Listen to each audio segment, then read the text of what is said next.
Okay, I just want to go back again and plug a gap, which we plugged yesterday. One of the things that when we looked at war photographer, within the first couple of lines we were able to do was to identify narrative perspective and narrative voice. Okay, and just in case that big question at the end is on narrative perspective and narrative voice, it's important that we cover that in our analysis here, and I don't think I really did that yesterday.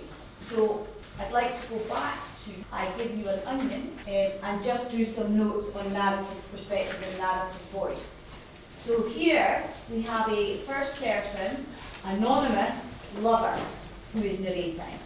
And at the end of the poem, I'm going to come back and I'm going to list the qualities that are exposed, that are revealed throughout the poem about this narrator in terms of their character and their personality. Okay, we'll do that list at the end.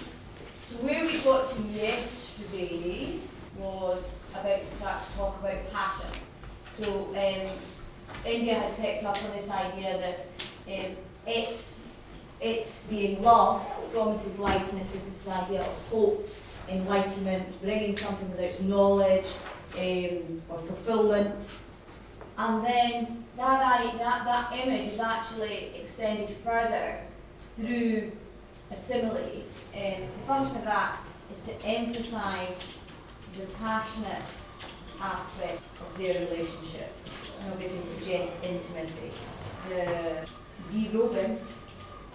So the personification with the light is then extended further through the simile, and the really important bit is the first bit I've got to there. And the reason why she sticks that simile on at the end is because she's trying to reveal another aspect of their relationship, which is the intimacy that they experience together. And it's also a suggestion of the passion that they have within their relationship.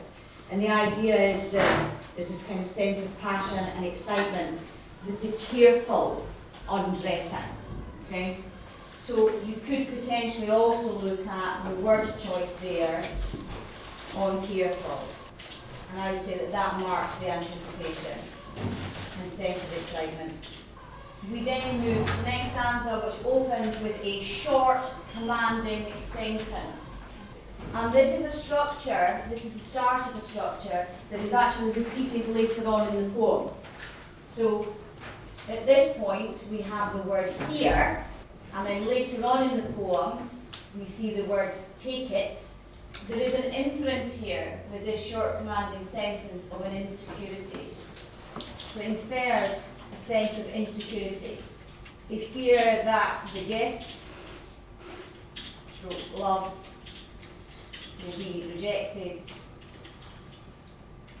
and therefore the need to actually command that the gift is taken. Now, I don't think that's really explicit and really clear at that particular point, but as the poem progresses, this kind of sense of insecurity is something that the narrator starts to reveal a bit more of.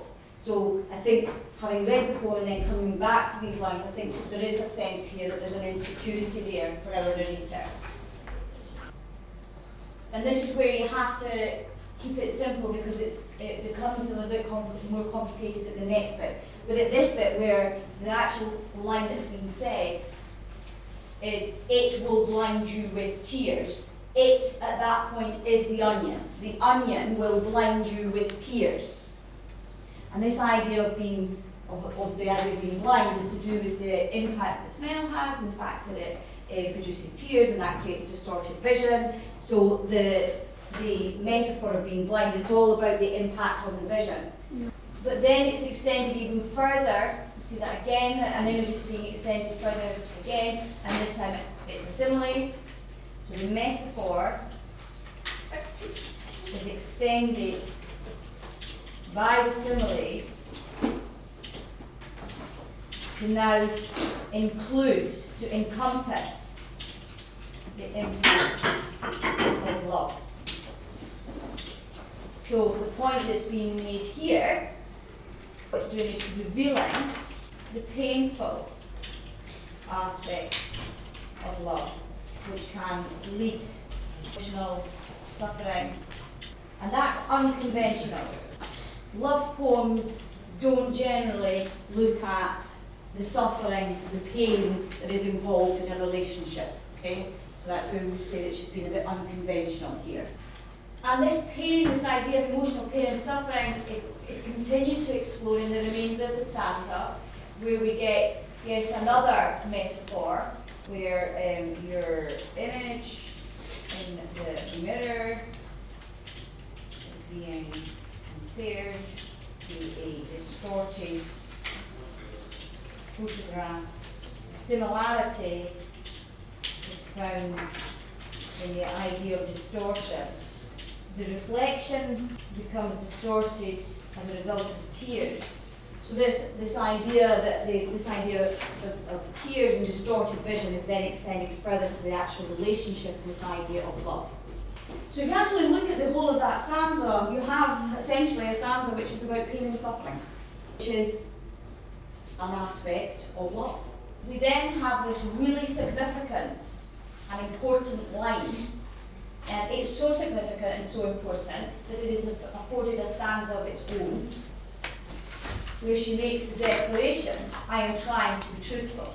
It's a short stanza with a single sentence, and it's a declaration of intent. So this is the point where she declares to you what she's trying to do with this poem. So it reveals the aim of the poem. And it's the word choice that's very significant and very profound, I think, in that particular line. We would like to hazard a guess as to which word I am trying to be truthful, which word is significant. It's trying, okay? So if you were to look at word choice there, which you should certainly do as part of your analysis, you need to have a look at this idea of trying. Because that has connotations of difficulty, complexity, effort, thought, and that emphasises the insightful and honest nature of our narrator. So it emphasises that our narrator is insightful and honest, because she recognises the complexity of what it is she's actually trying to do. She doesn't make a declaration, I know everything there is to know about love, end of sentence. She doesn't make a declaration, I am an expert on love. She says, I am trying to be truthful. Which I think adds to this kind of sense of reliability in terms of the voice that we're hearing.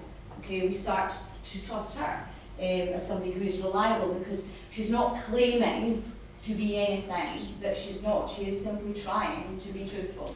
We then have this repetition of structure from earlier on in the poem. So if you look at the first two lines of your poem, they read, not a red rose or a satin heart, I give you an onion. We now have a parallel repetition of this structure with not a cute card or kissogram, I give you an onion.